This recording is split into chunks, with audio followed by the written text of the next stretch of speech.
রমজানের প্রথম দিনে এতিম ও আলেম শিশুদের সাথে ইফতার আয়োজন বিএনপির রেওয়াজ ভাঙলেন নতুন প্রধানমন্ত্রী তারেক রহমান। পরিবর্তে ৩৭টি এতিমখানায় পুরো রমজান মাসের খাদ্য সামগ্রী পাঠানো হয়েছে প্রধানমন্ত্রীর পক্ষ থেকে।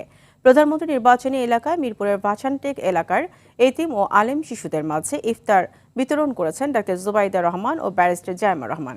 প্রধানমন্ত্রীর নির্দেশে পুরো রমজানের খাদ্য সামগ্রী পৌঁছে দেন তার সহকারী একান্ত সচিব আব্দুর রহমান সানি।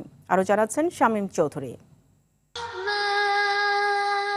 রমজানের প্রথম দিন এতিমদের সঙ্গে ইফতার করতেন প্রয়াত প্রধানমন্ত্রী ও বিএনপি চেয়ারপারসন বেগম খালেদা জিয়া। প্রথা ভেঙে মায়ের দেখানো পথে আরও এক ধাপ এগিয়ে প্রধানমন্ত্রী তারেক রহমান। প্রধানমন্ত্রী ব্যস্ত রাষ্ট্রীয় কাজে।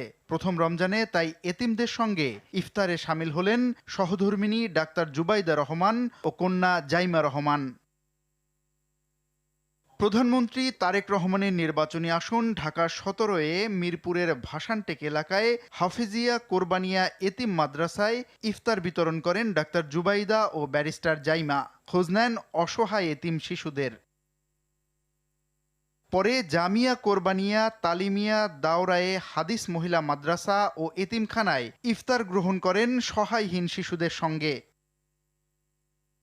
এদিকে প্রধানমন্ত্রী তারেক রহমানের নির্দেশে তার নির্বাচনী এলাকা ঢাকা ১৭-এ ৩৭টি এতিমখানা নির্ধারণ করে সেখানে এতিমদের জন্য পুরো রমজান মাসের খাদ্য সামগ্রী তুলে দেন তার সহকারী একান্ত সচিব আব্দুর রহমান সানি। দোয়া চান সরকার প্রধান ও তার পরিবারের জন্য। সরকারের কোষাগার নয়, প্রধানমন্ত্রীর নিজ উদ্যোগে খাদ্য সামগ্রী বিতরণ করা হয়েছে বলেও জানান প্রধানমন্ত্রীর সহকারী একান্ত সচিব। ওরা তো অসহায়, ওই তো মা নাই বাবা নাই, এখন ওনারা স্ব-উদ্যোগে অনেকে অনেক জায়গায় করেছেন। এটাকে রাষ্ট্রীয়ভাবে একটা স্বীকৃতি দরকার এবং রাষ্ট্রীয়ভাবে ওনাদেরকে একটা পৃষ্ঠপোষকতা দরকার, কারণ এই বাচ্চাদের অভিভাবক কিন্তু রাষ্ট্র। যে আমাদের প্রধানমন্ত্রী ওনার যে ভিশন এবং টার্গেট যে আমরা একটা রাষ্ট্রকে সুস্থ সবল রাখতে চাই, তো সেই ক্ষেত্রে আমরা এই এতিমদেরকে প্রাধান্য দিয়ে আমরা কাজটা শুরু করেছি।